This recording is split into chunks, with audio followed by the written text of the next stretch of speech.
Saudara-saudariku yang terkasih, salam sehat dan sukacita selalu, berkah dalam. Sudahkah kita memberi senyum hari ini, Kamis 19 Desember 2024. Kita awali permenungan kita dengan tanda kemenangan Kristus dalam nama Bapa dan Putra dan Roh Kudus. Amin. Permenungan kita diambil dari Injil Lukas. Bab 1 ayat 5 sampai 25. Pada zaman Herodes, Raja Yudea, adalah seorang imam yang bernama Zakaria dari rombongan Abia. Istrinya juga berasal dari keturunan Harun, namanya Elisabet. Keduanya adalah benar di hadapan Allah dan hidup menurut segala perintah dan ketetapan Tuhan dengan tidak bercacat. Tetapi mereka tidak mempunyai anak, sebab Elisabet mandul dan keduanya telah lanjut umurnya. Pada suatu kali, waktu tiba giliran rombongannya, Zakaria melakukan tugas keimaman di hadapan Tuhan. Sebab ketika diundi sebagaimana lazimnya, untuk menentukan imam yang bertugas, dialah yang ditunjuk untuk masuk ke dalam bait suci dan membakar ukupan di situ. Sementara itu seluruh umat berkumpul di luar dan sembahyang.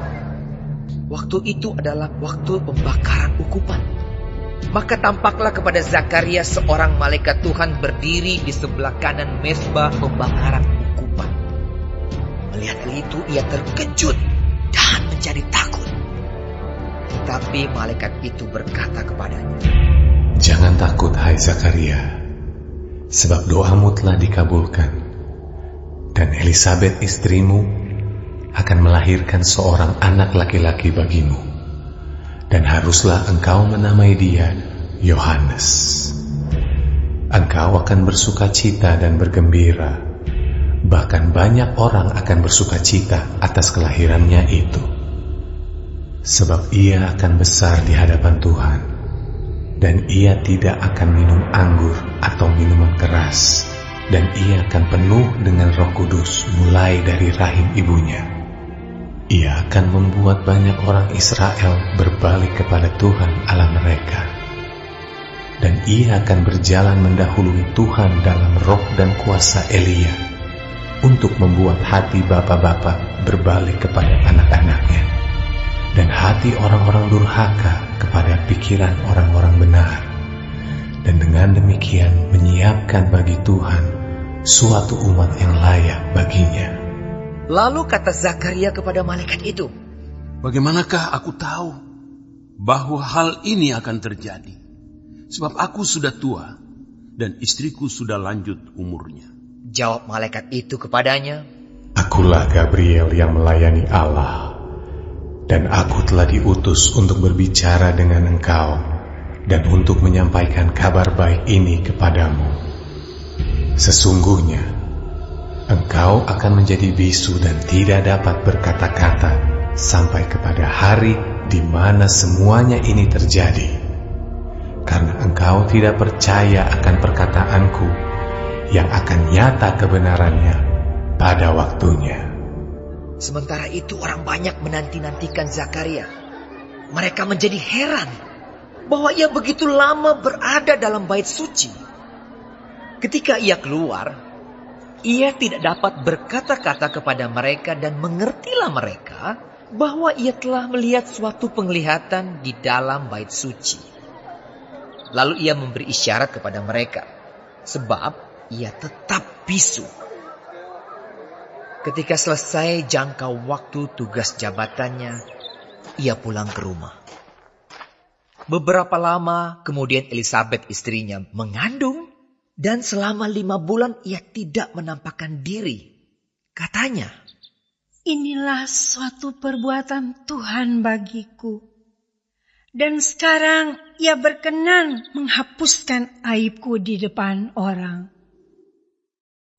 Saudara-saudariku yang terkasih, Injil hari ini bicara tentang Zakaria dan Elisabet, dua tokoh gereja yang luar biasa. Pada akhir Injil, Elizabeth mengungkapkan rasa syukurnya atas berkat Tuhan. Ia mengatakan, inilah suatu perbuatan Tuhan bagiku. Sekarang ia berkenan menghapuskan aibku di depan orang. Tentu apa yang dikatakan Elizabeth itu karena dia merasakan Tuhan begitu luar biasa untuknya.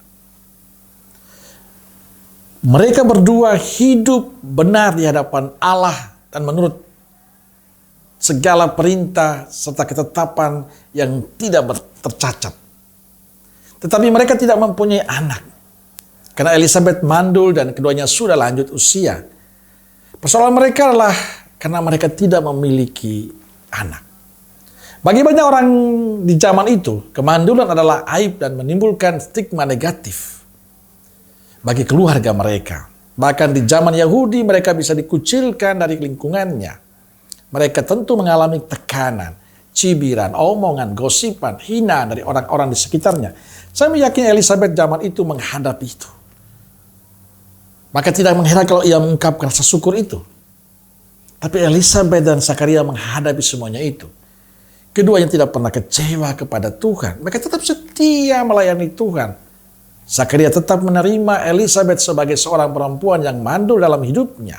Ia tetap mencintai Elizabeth dengan tulus. Mereka tetap setia dalam doa-doa mereka dan mempasrahkan semua kepada Allah Bapa. Mereka percaya Allah akan selalu mendengarkan keluh kesah mereka. Mereka tahu Allah punya rencana untuk hidup mereka. Yang penting mereka terus berpasrah diri kepadanya. Kepasrahan pada kehendak Allah dan cinta Tuhan tidak pernah sia-sia. Dan itu yang mereka alami. Janji Tuhan itu pun tergenapi. Tuhan mengutus malaikatnya untuk menyampaikan kabar baik kepada Zakaria. Jangan takut hai Zakaria, sebab doamu telah dikabulkan. Elizabeth istrimu akan melahirkan seorang anak laki-laki bagimu dan haruslah engkau namai dia Yohanes. Saudara-saudariku terkasih, hidup Zakaria dan Elizabeth memberi contoh pada kita. Tidak boleh putus asa dalam hidup dan jangan pernah menyerah.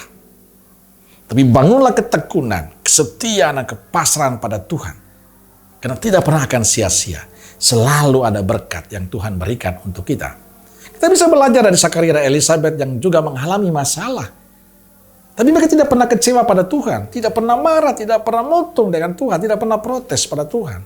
Tapi justru mereka semakin pasrah, makin tekun dan setia dalam doa-doa mereka.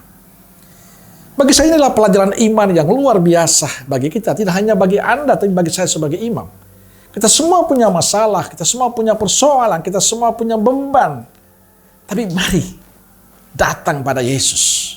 Datang pada Tuhan. Kita belajar dari Elizabeth dan Zakaria untuk tidak mengomeli Tuhan, tidak protes pada Tuhan, tidak kecewa, tidak melepaskan dan menjauhkan diri dari Tuhan. Tapi justru semakin dekat, setia kepada Tuhan.